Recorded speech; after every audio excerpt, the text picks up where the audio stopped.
saya kira kita hafal betul, di mana ada kemauan, di situ ada jalan. Ya. Nah, yang kedua tentu saja adalah karena ada amanah dari wakif. Ummul Qura juga berdiri atas amanah ya dari para wakaf, ya, para wakif, baik berupa ya tanah, lahan, bangunan, ya, dan juga tentu saja banyak yang juga mewakafkan dalam bentuk uang tunai dan sebagainya. Jadi dan sekarang besar ini tentu saja adalah karena wakaf dari para orang tua siswa. Saya selalu menekankan, tolong jangan transaksional ke Ummul Qura ini, tapi niatkanlah semua yang dikorbankan ke Ummul Qura dalam rangka wakaf karena Allah. Yang ketiga adalah kepercayaan masyarakat. Perjalanan lembaga pendidikan tidak akan pernah berhasil tanpa kepercayaan masyarakat. Dan inilah saya bersyukur karena masyarakat di Bogor ini masih mempercayai Ummul Qura. Jadi Pak Didi, kami menerima siswa ini di bulan November. Jadi Desember itu Januari sudah selesai semuanya. Ya, padahal nanti studinya di bulan Juli. Ya. Jadi alhamdulillah itulah bagian contoh kepercayaan. Dan sekarang ini SMA rombongan belajarnya 9 kelas. Ya. Itu pun masih ada yang tidak diterima karena memang terpaksa kelasnya tidak memungkinkan. Ya. Jadi alhamdulillah kepercayaan dari orang tua luar biasa. Pada hari ini 30 tahun kemudian kita dapat melihat bagaimana Allah membukakan banyak jalan ya bagi lembaga ini. Dari mulai TK sampai SMA ya. Istilah Islam terpadu ini pun juga sekolah Islam terpadu yang sekarang marak ya di banyak tempat, bahkan saya dengar dari jaringan sekolah Islam terpadu sekarang ada 3.000-an sekolah di seluruh Indonesia. Ya. Ini tentu saja Ummul Qura adalah salah satu dari perintis dari sekolah Islam terpadu. Ya, bersama Nurul Fikri, Al Khairot dan Iqra di Bekasi. Ya, itulah salah satu dari yang bisa kita banggakan. Semua ini tentu bukan hasil kerja satu orang, sekali lagi. Ini adalah hasil kerja kolektif dari banyak orang yang memiliki cinta yang sama terhadap lembaga ini. Bapak Ibu yang saya hormati, ada dua nilai penting yang harus kita jaga dalam perjalanan Ummul Qura ke depan. Yang pertama adalah rasa memiliki. Rasa memiliki terhadap lembaga ini sangat penting. Ketika seseorang merasa memiliki lembaga ini, ia tidak bekerja sekedar menjalankan tugas. Ia bekerja dengan hati. Ia menjaga lembaga ini sebagaimana ia menjaga rumahnya sendiri. Dan alhamdulillah peran FPOM ini luar biasa untuk terus membersamai pengurus dalam membangun Ummul Qura ini. Yang kedua adalah rasa kebersamaan. Tidak ada lembaga besar yang dibangun oleh satu orang saja. Semua lembaga besar ini lahir dari kebersamaan, dari kolaborasi, dari saling percaya dan saling menguatkan. Karena itu saya mengajak seluruh keluarga besar Ummul Qura untuk terus memelihara dua nilai ini, yaitu rasa memiliki dan rasa kebersamaan. Jika dua nilai tersebut terus hidup, maka insya Allah Ummul Qura akan terus tumbuh menjadi lembaga yang semakin kuat dan semakin memberi manfaat bagi masyarakat. Saya sering menekankan bahwa ini lembaga adalah milik umat, bukan milik saya, bukan milik pengurus, bukan milik guru-guru, semua. Ya, bahwa ini adalah lembaga umat yang harus terus kita jaga, kita pertahankan ke depan. Bapak Ibu yang saya hormati, sebagai lembaga pendidikan Islam, Ummul Qura memiliki amanah besar. Amanah itu bukan sekedar mendidik anak-anak agar mereka pintar secara akademik. Amanah kita jauh lebih besar, yaitu membangun generasi yang beradab. Mengapa adab menjadi begitu penting? Karena para ulama sejak dahulu telah mengingatkan bahwa adab adalah landasan dari ilmu dan peradaban. Imam Malik pernah berkata kepada seorang muridnya, pelajarilah adab sebelum mempelajari ilmu. Demikian pula seorang ulama besar, seingat saya Buya Hamka. Dia berkata, suatu bangsa dapat bertahan karena akhlaknya. Jika akhlaknya hilang, maka hilang pula bangsa itu. Jadi tolong Pak Didik ya, saya dengar katanya DPR RI akan mengusulkan revisi Undang-Undang Sisdiknas. Konon katanya iman takwa ini mau diotak-atik lagi. Jadi tolong betul-betul. Nah ini ada anggota Dewan, Ibu Fida, Pak Eki, tolong kawal betul. Jangan sampai ya persoalan-persoalan agama ini atau iman dan takwa ini diabaikan. Ya, karena pondasi ini sangat penting bagi eksistensi suatu bangsa. Karena inilah yang akan membentuk akhlak dari generasi ke depan. Adab adalah ruh dari pendidikan. Ilmu tanpa adab dapat melahirkan kesombongan. Kekuasaan tanpa adab dapat melahirkan kezaliman. Kecerdasan tanpa adab dapat melahirkan kerusakan. Namun ketika ilmu dipadukan dengan adab, ketika kecerdasan dipadukan dengan akhlak, maka disitulah lahir generasi yang mampu membangun peradaban yang kekal. Allah Subhanahu wa taala sendiri menekankan di dalam Al-Qur'an, ayat ini saya kira sangat populer. Innallaha la yughayyiru ma biqaumin hatta la yughayyiru ma bi anfusihim. Al-ayat. Sesungguhnya Allah tidak mengubah keadaan suatu kaum sehingga mereka mengubah apa yang ada pada diri mereka sendiri.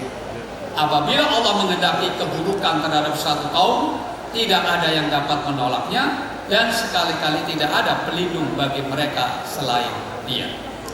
Surat Ar-Rod ayat 13. Ayat ini mengajarkan kepada kita bahwa perubahan besar dalam masyarakat selalu dimulai dari perubahan dalam diri manusia.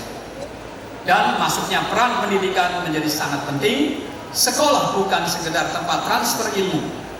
Sekolah adalah tempat pembentukan karakter, tempat menumbuhkan nilai, tempat menumbuhkan akhlak. Bapak Ibu yang saya muliakan, hari ini kita hidup di zaman yang penuh dengan perubahan. Teknologi berkembang sangat pesat, informasi mengalir tanpa batas, tantangan moral dan sosial juga semakin kompleks. Dalam situasi seperti ini, lembaga pendidikan tidak boleh berhenti berinovasi. Kita harus terus menghadirkan metode pembelajaran yang kreatif. Kita harus meningkatkan kualitas para pendidik. Kita harus memanfaatkan teknologi dengan bijak. Namun, dalam semua inovasi itu kita harus tetap berpegang teguh pada nilai-nilai Islam yang menjadi landasan pendidikan di Ummul Qura. Kita mencetak generasi soleh cendekia. Itu moto dari Ummul Qura. Inilah keseimbangan yang harus kita jaga antara kemajuan dan nilai, antara kecerdasan dan akhlak, antara prestasi dan integritas. Bapak Ibu yang saya hormati, jika kita renungkan lebih dalam, sesungguhnya apa yang kita lakukan di lembaga ini bukan sekedar aktivitas pendidikan. Kita sedang melakukan sesuatu yang jauh lebih besar. Kita sedang membangun masa depan peradaban. Anak-anak yang hari ini belajar di kelas-kelas Ummul Qura, mereka kelak akan menjadi pemimpin masyarakat. Ilmuwan, pengusaha, guru, dai, dan berbagai profesi lainnya. Jika hari ini kita mendidik dengan nilai kejujuran, amanah, tanggung jawab, dan kepedulian sosial, maka kelak mereka akan membawa nilai-nilai itu ke tengah masyarakat. Dan disitulah kontribusi terbesar lembaga pendidikan seperti Ummul Qura, melahirkan generasi yang bukan hanya cerdas, tetapi juga beradab, yaitu soleh cendekia. Bapak Ibu yang saya hormati, milad ke-30 ini bukanlah akhir dari perjalanan kita. Justru ini adalah awal dari langkah besar berikutnya. Kita ingin Ummul Qura terus berkembang menjadi lembaga pendidikan yang unggul, berkualitas, dan berpengaruh. Namun lebih dari itu, kami ingin Ummul Qura tetap menjadi rumah bagi lahirnya generasi yang memiliki iman yang kuat, ilmu yang luas, dan akhlak yang mulia. Karena pada akhirnya ukuran keberhasilan sebuah lembaga pendidikan bukan hanya pada megahnya bangunan atau banyaknya jumlah siswa, tetapi pada seberapa besar manfaat yang diberikan oleh para lulusannya kepada masyarakat. Saya yakin banyak lulusan Ummul Qura yang sudah berkiprah di masyarakat, dan insya Allah mereka akan memberikan kontribusi yang besar bagi negeri ini. Bapak Ibu yang saya hormati, Sebelum saya mengakhiri ini, izinkan saya mengajak kita semua untuk kembali meneguhkan 3 komitmen besar dalam perjalanan Ummul Qura ke depan. Pertama, teruslah bersyukur atas segala nikmat yang Allah berikan kepada kita. Kedua, terus berinovasi dan berkreasi agar pendidikan yang kita hadirkan selalu relevan dengan kebutuhan zaman. Ketiga, terus menjaga kebersamaan, menjaga rasa memiliki dan menjaga semangat perjuangan di antara seluruh keluarga besar Ummul Qura. Jadi Pak Narji tadi mana? Di Ummul Qura ini tadi bilang Ummul Qura sekolah elit, ya, sekolah orang alim juga, alim. Ya, karena di sini banyak juga anak yang yatim, juga anak-anak guru, semuanya ya kita gratiskan. Ya, jadi makanya ada yang terpaksa masih butuh MBG. Ya, jadi jangan dikira mereka ini semuanya tidak butuh. Ada sebagian, bahkan setelah disurvei ternyata lebih dari 50% perlu MBG. Jadi, karena begini, MBG ini program yang mulia, ya sangat mulia. Ya karena memang semua anak siswa ini supaya tidak stunting. Seperti siapa? Ada orang lain, bukan Arjun. Ya, jadi ini yang menjadi citra MBG jelek karena ada orang yang menjalankan amanah ini tidak amanah. Ini masalahnya. Padahal kalau dijalankan dengan baik, 10.000 ini ternyata wah, Pak Narji perlu nanti saat-saat nyobain makan. Hari Senin datang ke sini, lihat menu 10.000 yang dikelola melalui SPPG-nya Ummul Qura ternyata sangat memadai. Ya. Nah, jadi inilah persoalan negara ini menjadi rusak karena banyaknya orang yang tidak amanah. Nah, mudah-mudahan ini kita akan jadikan contoh. SPPG MPG-nya Ummul Qura ini adalah mudah-mudahan bisa jadi contoh oleh MPG yang lain. Ya, kalau perlu belajarlah ke Ummul Qura. Jadi sekali lagi Bapak Ibu sekalian, akhirnya pada momentum yang penuh berkah ini, saya ingin mengajak kita semua untuk memikirkan 30 tahun yang lalu para pendiri menanamkan sebuah benih. Benih itu ditanam dengan keikhlasan, disiram dengan doa, dan dirawat dengan kerja keras. Dan para pendiri kita yang dari 5 orang ini sekarang tinggal berdua, Pak Sadli dan saya. Ya. Yang ketiganya pertama Haji Nawir, beliau yang wakaf untuk bangunan masjid, wakaf lahan masjid itu Ummul Qura, dan juga Pak Dr. Mursidin itu juga sudah wafat, dan baru saja menyusul Pak Jafar Aziz, ya, sehari sebelum Ramadan kalau tidak salah. Ya, jadi itulah para pendiri kita, yang mudah-mudahan Pak Sadli dan saya masih bisa berkiprah ya untuk Ummul Qura ke depan, dan kita akan menyaksikan Ummul Qura yang jauh lebih baik lagi ke depan. Tugas kita adalah merawat pohon ini agar terus tumbuh, terus kuat, dan terus memberi manfaat bagi generasi-generasi yang akan datang. Karena sesungguhnya generasi yang beradab itulah akan layu peradaban yang bernilai. Selamat Milad 30 Yayasan Ummul Qura. Semoga Allah SWT senantiasa memberkahi langkah kita, menguatkan niat kita, dan menjadikan lembaga ini sebagai jalan kebaikan yang terus mengalir manfaatnya bagi umat dan bangsa.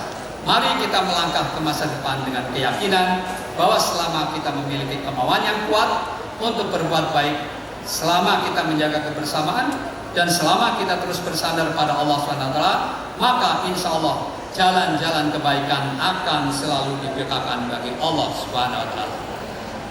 Cuci tangan sampai bersih, cukup sekian, terima kasih. Assalamualaikum warahmatullahi wabarakatuh.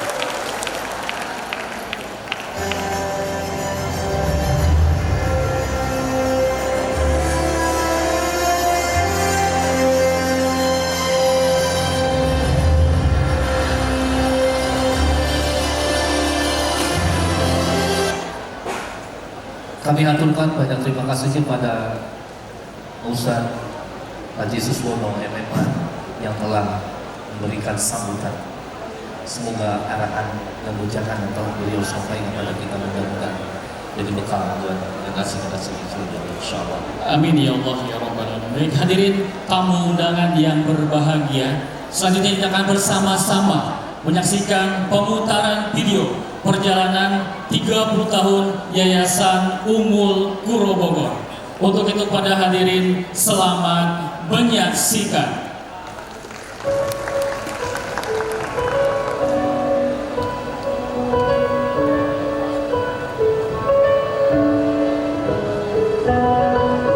Alhamdulillah, sejak bertahun-tahun yang lalu, Sekolah Islam Terpadu Ummul Qura telah menjadi sekolah terbaik di Bogor dan sekitarnya. Bersama 4 sekolah Islam terpadu lainnya, Ummul Qura juga berhasil memelopori pembangunan sistem pendidikan Islam model baru di Indonesia dan dunia Islam internasional. Jika kita menengok ke belakang, sedikit sekali orang yang mengira pencapaian sekolah Ummul Qura akan setinggi ini.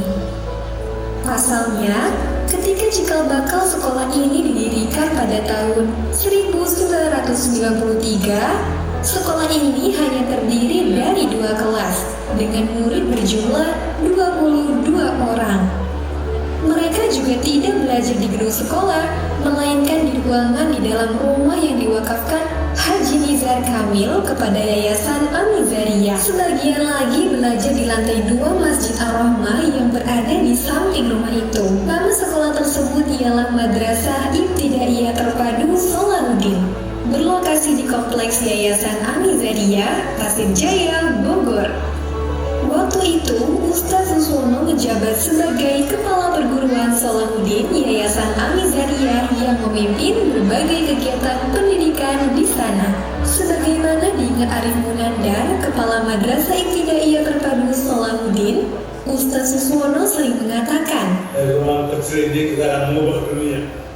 Dari ruang kecil ini kita akan mengubah dunia. Dengan semangat Quran surat Al-Ankabut ayat 69.